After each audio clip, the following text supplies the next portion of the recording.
kind of the opposite end of that, like, that's the direction of going to excellence.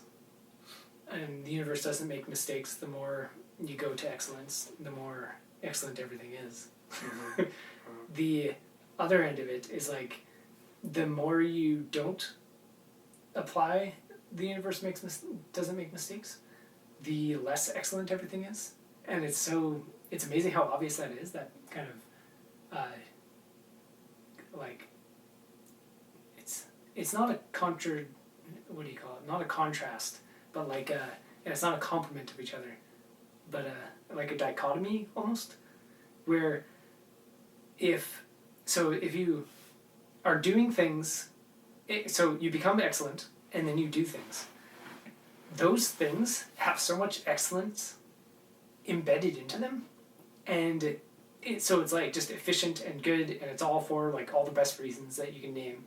And not only is like the product of whatever is done useful, but the entire process of it, like the process of putting pen to paper, brush to ink, or hand to instrument, or whatever you're doing, the process of it becomes so valuable.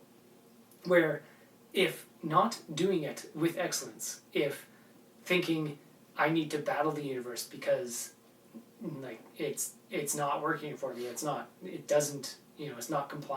compliant to any of my actions, I have to like go against the grain and force things into the world, then it becomes I need the product. The process isn't important. There's no excellence in what one is doing. It becomes less about I'm putting something into the world that is good, that is useful and helpful, and that is satisfying to me on like an individual, like how I am level. And it's like slowly it grows more and more into just gonna throw more things out into the world so I can get more something that validates the idea that I'm making product, which is just like money. I need stuff. I need some kind of tangible, observable thing that tells me that I'm doing well, because I can't feel anything. Like I can't tell that I'm doing well and that what I'm doing is good at all. I need things that come back, because this will give me any kind of sense that things are going okay. And then the feeling of the fulfillment and satisfaction is never going to be there, and the person will continue to need more and more and more until they have so much and they have not a trace of peace of mind at all, not a trace of that excellency that allows them to look inward at oneself and be like, wait a minute, what am I doing all these products for again? Like, what was I doing anything out in the world for? And how much stuff do I need before it's enough?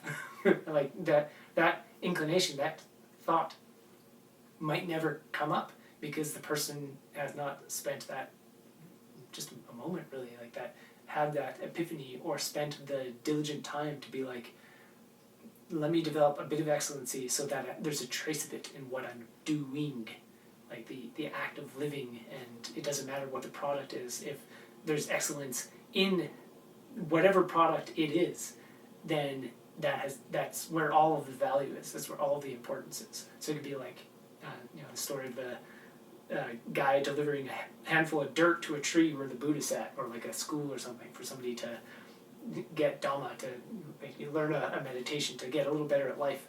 That was as valuable to somebody as giving a bunch of gold and resources and whatever else. It's like that tiny bit of excellence and of like the person's being and intent and all that stuff has so much more weight, and is so much more of a product than a product actually is.